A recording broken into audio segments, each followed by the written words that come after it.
It was a crime that rocked the Rancho Penasquitos neighborhood. Two 16-year-old boys accused of raping two teenage girls. But tonight, one of the boys' attorneys says the evidence doesn't add up. Good evening, I'm Steve Atkinson. And I'm Kimberly Hunt. The two boys are being tried as adults, and just hours ago they faced one of their accusers. 10 News reporter Vanessa Van Hefty was in the courtroom, and she is joining us now live with the alibi laid out by the defense. Vanessa? Yeah, Kimberly, testimony has wrapped up here for the evening, but today the defense argued that one of the boys was tricked into giving a false confession. But Jane Doe, too, took the stand today, pointing to both of her accused attackers, giving a gut-wrenching account of what happened.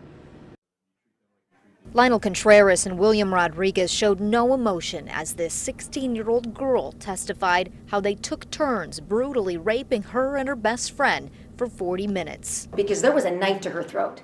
She'll tell you she was terrified. She did everything that those two young men ordered her and her friend to do.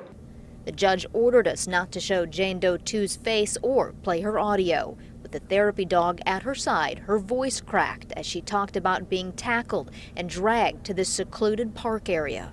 Both defendants asked the girls, "Hey, are you a virgin?" And the girls replied truthfully that they were. Jane Doe number 2 even wore a purity ring. Investigators say the boys looked like this the night of the attack. Both wore bandanas over their faces. Prosecutors say their first plan was to rob someone, but they changed their minds when they spotted the two girls who had been at a family party.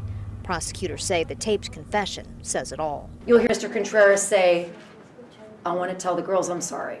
And the last thing he says is, "I want to apologize to their parents."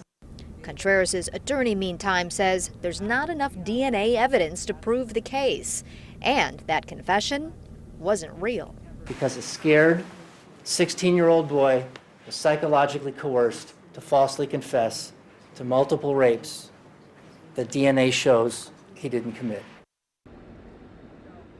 And the defense says they have an alibi, a girl who will testify that she was with Contreras when the alleged attacks happened.